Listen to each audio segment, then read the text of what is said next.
A 1971 Humanoid and Craft Report from Alberta, Canada, by Charles Lear. In 1973, the U.S. experienced a wave of humanoid reports that are documented in the 1976 Center for UFO Studies publication by David Webb, appropriately titled 1973, Year of the Humanoids.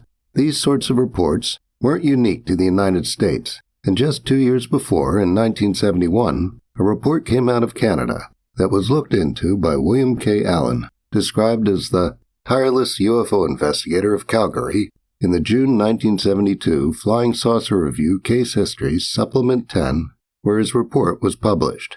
Allen's report is titled Humanoids and Craft, Seen at Rosedale. According to him, it's based on a transcription of a tape-recorded interview he did with the witness, Miss Esther Clapison of Rosedale, a township about 65 miles east-northeast of Calgary in Alberta, Canada. He says Clapison stated that on June 9, 1971, at about 8:50 p.m., with a full moon in the sky, a mysterious light coming through the window caught her attention, which caused her to go out on the front porch with her dog, George, to investigate. From there, she is said to have seen a rectangular object sitting on the ground at the intersection of two roads. Allen says that after she recovered from a moment of shock, she remembered she should try to observe details of the object. How big was it, and did it have an instrument panel?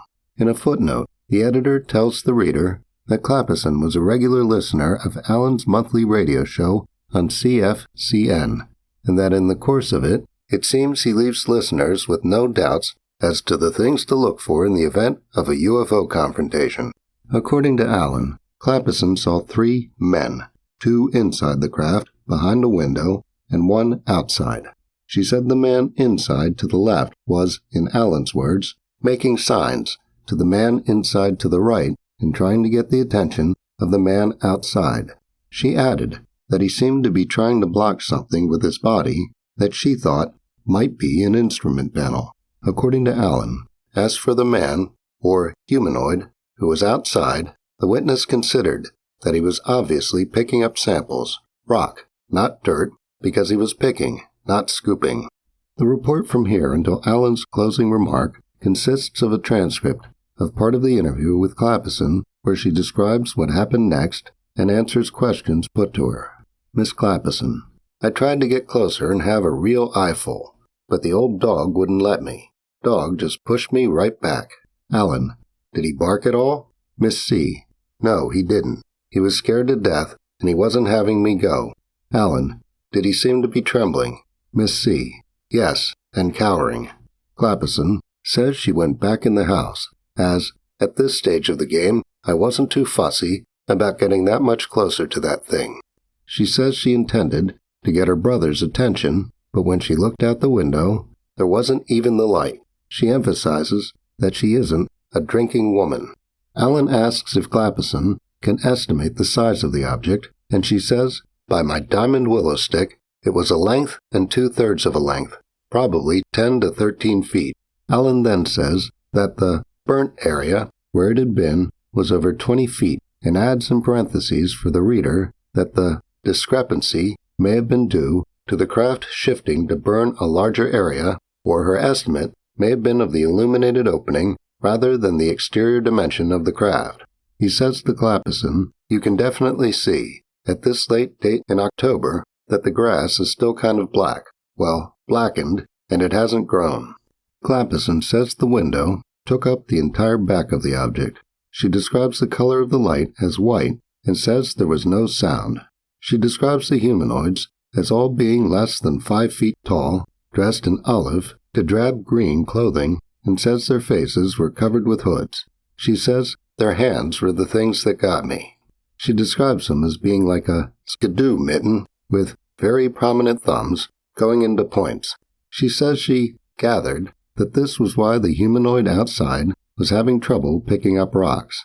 Finally, Allen asks her to describe the instrument panel, and she replies, it went right across the thing, and was about like that, 15 inches, and straight down, but there seemed to be darker shapes on the down part. Allen closes by telling the reader that the distance from the porch to the landing spot is around 200 feet. The cover of the August 1973 FSR Case Histories, Supplement 16, is an illustration of what Clappison said she saw based on her testimony.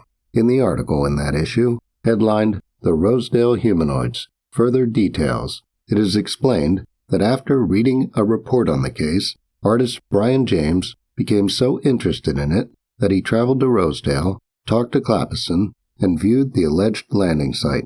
The details are said to have been taken from Canadian UFO Report, Volume 2, Number 5, 1972-73, with the kind permission of its editor, John Major. James initially sent illustrations to that magazine, where they are presented with only this comment from Major. After reading about the case of humanoids at Rosedale, Alberta, Volume 2, Number 4, artist Brian James of Winnipeg, Manitoba, obtained more details from witness Esther Clappison and sent us these striking follow-up drawings of the incident. This talented illustrator has a deep interest in UFO matters, and readers may look forward to seeing more of his incisive drawings. James contributed 2 illustrations for the very next issue and issues to follow. In the FSR follow-up article, James's illustrations are included with a brief recap of the incident. Charles Lear is the author of Crashed Saucers and Malevolent Aliens, available at Amazon.com.